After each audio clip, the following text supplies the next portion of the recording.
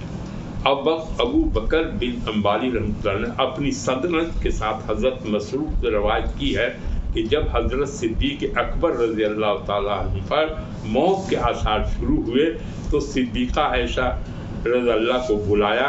وہ پہنچی تو یہ حالت دیکھ کر بے ساختہ ایک شعر زبان سے نکلا، اذ حشر جب یوما وذاق بحس صدور، یعنی جب روح ایک دن مضطرب ہوگی اور سینہ اس سے تنگ ہو جائے گا.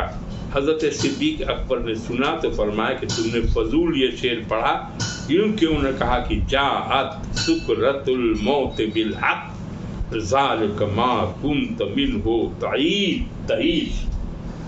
مانے رسول اللہ صلی اللہ علیہ وسلم کو جب یہ حالت پیش آئی، رسول اللہ صلی اللہ علیہ وسلم کا پردہ فرما رہے تھے تو موت آئی.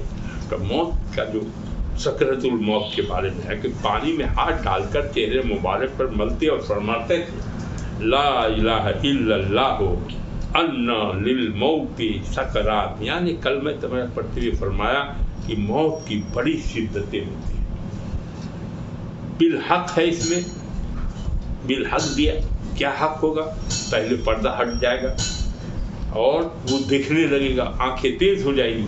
معنی یہ ہے کہ آئی شدت موت امر حق کو لے کے، یعنی جنت و جہنم ملے گا، یہ ملے گا، اس کا ایک جھلک اس کو اس وقت میں دکھائی دیتا ہے.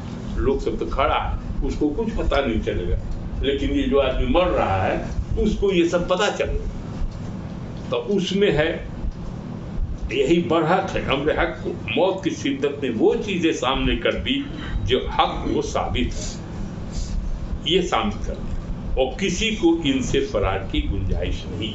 یہ تفسیر مظہری میں ہے، واللہ اعلم بالصواب، اللہ بہتر جانتا ہے. ذالک ما کنت منہ تحید. تحید کے مطلب ہوتا ہے مائل ہونے کے، جگہ سے ہٹ جانے کے اور اقرار کرنے کے. معنی آیت کے ہیں موت وہ چیز ہے جس سے تو بھاگتا تھا یا بھگتا تھا. ہر آدمی بھاگتا ہے موت سے یا بھگتا ہے. کہا کہ اب تم کو پتہ چلا کہ کیا ہے، تمہارا حشر ہونے والا ہے، جنت ہوگا تو جنت دکھایا جائے گا، وہ جہنم ہوگا تو جہنم دکھایا جائے گا. یہ اسی کو معلوم ہوگا، باقی دوسرا جتنا آدمی رہے گا کسی کو پتہ نہیں چلے گا کہ کیا ہو رہا ہے. یہ حقیقت جو ہے وہ بیان کیا گیا ہے کہ جاءت سکرۃ الموت بالحق ما ذالک ما کنت منہ تحید. یہی ہے موت سے تو بھاگتا تھا. اس کے بعد آگے ہے وَنُفِخَ فِي الصُّورِ ذَلِكَ يَوْمُ الْوَعِيدِ، اور سور پھونکا جائے گا، یہ وعید کا دن. مانے حساب کتاب ہوگا، عذاب جو ہے، جو اچھا کام کرے گا اس کو جنت میں جانا ہے، جس کو برا کام کیا وہ جہنم میں جانا ہے. تو وعید کا دن. اب دوسرا نقشہ کھینچا ہے اللہ تعالیٰ فرما رہا ہے وَجَاءَتْ كُلُّ نَفْسٍ مَعَهَا سَائِقٌ وَشَهِيدٌ. یہاں ہے کہ سب ہمارے حضور لائے جائے گا، سور پھونکا جائے گا، قبر پھٹ جائے گی اور سب لوگ اس میں سے نکلے گا اور نکل کے جائے گا. تو نکل میں اس میں لکھا ہوا ہے کہ ایک آدمی اس کو گھسیٹ کے لے آئے گا یا چلا کے لے آئے گا یا ہانک کے لے آئے گا. تو اس کو کہا سائق. ایک سائق ہوگا جو اس کو چلا کے لائے گا یا ہانک کے لائے گا، اور دوسرا ہے ایک وہ ہوگا جو گواہی دینے والا ہوگا، وہ آگے آگے چلے گا. شہید. تو ایک سائق ہوگا، دوسرا شہید ہوگا. دو فرشتے ہوں گے، ایک اس کو ہنکائے گا اور دوسرا جو ہے وہ جو گواہی دینے والا ہے، جو نامہ اعمال لیے ہوا ہے اس کا سب تو لکھا ہوا، وہ لے کے چلنے والا ہوگا. آپ پہنچے گا حشر کے میدان. تو مطلب ہے کہ قیامت برحق ہے، قیامت تو آنی ہی ہے، اور قیامت جب آئے گی تو کیا ہوگا؟ اس سے پہلے سور پھونکا جائے گا، اور سور پھونکا جائے گا تو قبر پھٹے گی. جو جہاں ہے سب مردے جتنے ابھی تک گزر چکے ہیں، جو نہیں گزرا ہے وہی مر جائے گا، اور مر کے سب اٹھ کے سب اللہ کی طرف چلا حشر کے میدان میں چلا، اور وہاں حساب کتاب ہوگا. تو حساب کتاب ہوگا، ساتھ میں کون ہوگا؟ تو یہ حساب. لقد كنت في غفلة من هذا فكشفنا عنك غطاءك فبصرك اليوم حديد. اس سے غفلت میں انسان کیا تھا؟ غفلت میں تھا. ہم نے تجھ سے تیرا غفلت کا پردہ ہٹا دیا، پس تیری نظر آج بڑی تیز ہے. اب تو دیکھتے گا وہ. اب وہاں پہنچ گیا، اب وہاں پہنچ گیا، حساب کتاب دیکھ رہا ہے، نامہ اعمال دیکھ رہا ہے. اب نامہ اعمال دیکھنے کی ضرورت بھی نہیں ہے، وہ ایک ایک چیز ریکارڈ کرتا ہے آواز کے ساتھ. آج کیا ہو رہا ہے؟ ٹیپ کر لے گا، وہی ٹیپ رکھ دے گا، ثبوت ہو جاتا ہے. تو اللہ کے پاس تو اس سے اور اچھا نظام ہے کہ جو ریکارڈ کرنے والا ہے کوئی مشین وہاں ہوگی، یا کوئی ایسا ہوگا کہ یہ جتنا کہ بول رہے ہیں بولتا ہوا سب کچھ وہاں بھی ریکارڈ کر دیا جائے گا، کیونکہ لوح محفوظ میں تو لکھا ہی ہوا ہے. اور اس کے بعد یہاں یہ فرشتے اعمال نامہ بھی لے کے جا رہے ہیں، اور وہاں حالت یہ ہے کہ یہ اگر انکار کرے گا تو اس کا ہاتھ بولنے لگے گا، اس کا پاؤں بولنے لگے گا، منہ بند رہے تو تبھی یہ سب گواہی دینے لگیں گے کہ تم نے یہ کیا، یہ کیا، یہ کیا، یہ. تو آج تو تمہاری نظر جو ہے کچھ نہیں دیکھتی تھی دنیا میں، اور یہاں ادھر آ کے ایسا ہٹ گیا تو سب چیز تم دیکھ رہے. تو اب اس میں یہی کیا ہے.